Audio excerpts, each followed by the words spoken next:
Хэлэнцэн ордынхны энэ өдрийн мэндийг хүргэе. За 9 сарын төлөв байдлыг ярья. За энэ удаагийн хэртэлд 9 сард 2 чухал хэртэлт болж байгаа. Нэг нь 9 сарын 7-нд сар хэртэн, 9 сарын 21-нд нар хэртэн.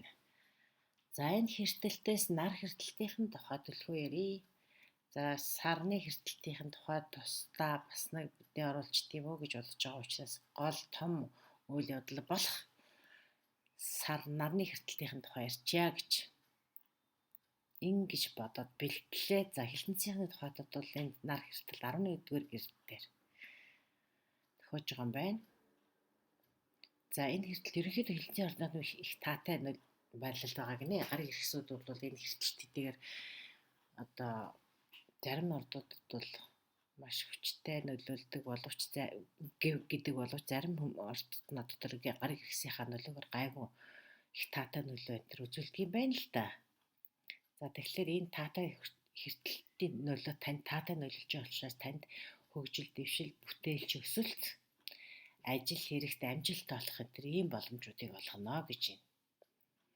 За тэгэхээр энэ яагаад энэ одоо амжилтыг яаж та мэдрэх вэ гэхээр нэг тийм хүчин чармаалт маш их тийм цаг хүч энерги зарахгүйгээр хүссэн зүйлээ олж авах тийм боломж гарна гинэ.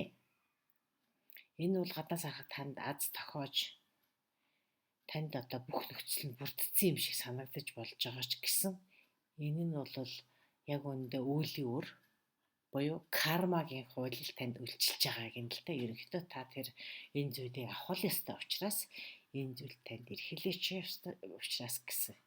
Өөрөөр хэлбэл шалтгаан үр дүнгийн үр дагаврын хуулиа гинэ. Өөрөөр хэлбэл та тэр энэ бүх одоо шагнад урамшуул гэх юм уу?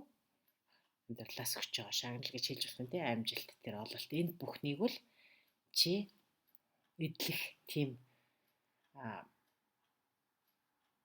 зүйлийг урд нь хийцэн л гэсэн үг. Тэгээ тэрнийхээ үр дагаврыг үзэж байна л гэсэн үг. За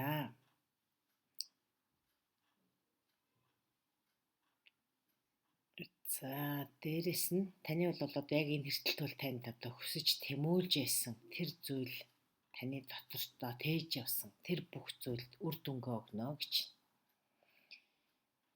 Өөрөөр хэлбэл энэ нь бол таны хувьд гадаад биш харин дотоод ажлынхаа үр жимсийг хурааж байгаа үе гэж хэлсэн байна.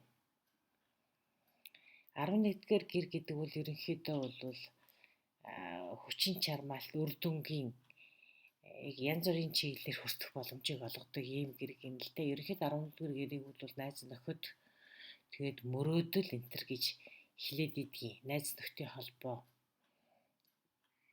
За тэгээд ерөнхийдөө л тийм таны одоо мэрэгжилч гэдэг юм уу ер нь сонирхол нэгтэй тэр бүлэг хүмүүс энтрийг 11-р гэр илэрхийлээд байдаг юм л да.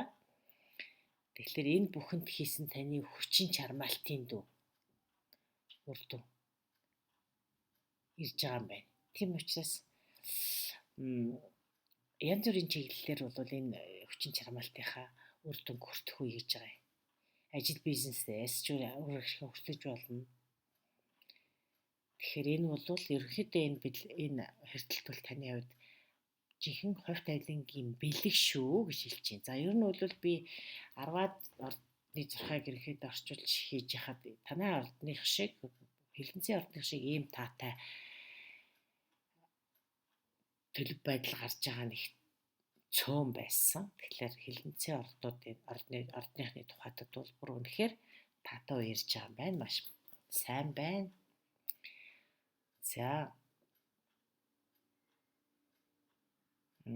За энэ таны хувьд бол урт удаан хугацаанд хүчин чармаалт гаргасан тэр зүйлийг чинь л үр дүн ирж ийнэж байгаа. Жишээлбэл бизнес эрхэлдэг бол нэлээ их одоо хөрөнгө оруулчихсан байсан байж болно шүү дээ. Гэтэл таны бодож байсан шиг үр дүнг өгөхгүй байсан байж болно. Харин гэтэл энэ урт удаан хугацаанд тэр чармаалтын чинь үр дүн одоо гарч ийн гэж байна.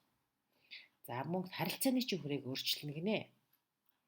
Таны эргэн тойронд найз нөхөд хамтрагч ажиллах садын хүрээ өөрчлөгдөж магадгүй гинэ. За магадгүй зарим нэг нь жам ёсороо л явах ёстой нэг нь яваад ирэх ёстой нэг нь ирж байгаа л гэсэн энэ санааг бас ойлгоод авчиж болох юм байна. За зарим нь бол ажилласаа гарна, нүүн хамтарч ажиллахаа болно энэ гэсэн. Тиймэрхүү байдлаар таны одоо үргэлж харилцдаг тэр хүрээч юм өөрчлөгдөж бодгоо гэсэн байна. За 11-р гэр бүл бас бусдын хүүхдийг илэрхийлэх юм байна л да. Таны амьдралд байдаг. Таны өөрийн чинь биш бусдын хүүхдийг одоо бид бас заримдаа бусад хүний хүүхдийг ах トゥ янз янзын хамаатан альсаг зүгээр л танилынхаа хүүхдийг ч гэдэг юм уу.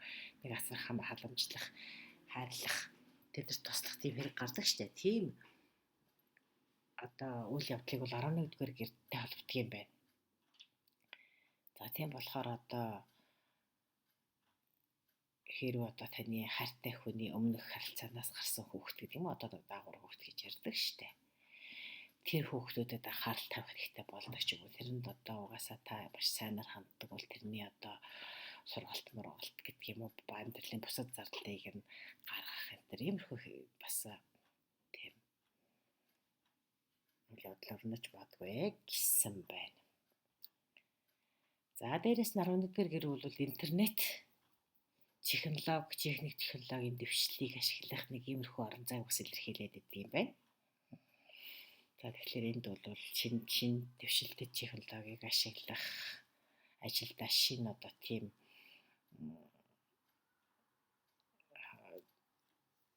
интернетийн одоо татай шинэ орчинд ажиллах тийм боломж эдрийг бүрдүүлж магадгүй гэсэн байна. За тэгээд урд өмнө бол одоо энэ чиглэлээр ажиллаж байтал танд одоо цаашдаа хэрхэн үйл явдал өрнөх вэ гэдэг тийм зураг тодорхой харагдахгүй байсан байж болно. Гэтэл одоо бодвол энэ хэрэгтэлтүүл ер нь танд бүх зүйлийг илүү тодорхой, илүү одоо тийм аз завшаантай, амжилттай байдлаар танд харуулнаа гэсэн байна. За хайр дурлалын тухайтай дуудвал 14-р гэр бол бас хайртай хүмүүсийн орон, амраг хайртай хүмүүсийн бас илэрхийлдэг гинэ. Тиймээс хувийн амьдралд бол маш чухал үйл явдал бас өрнөж бодгүй шийдэлтэй болж болно. Энэ магадгүй заримдаа интернетээр танилцсан.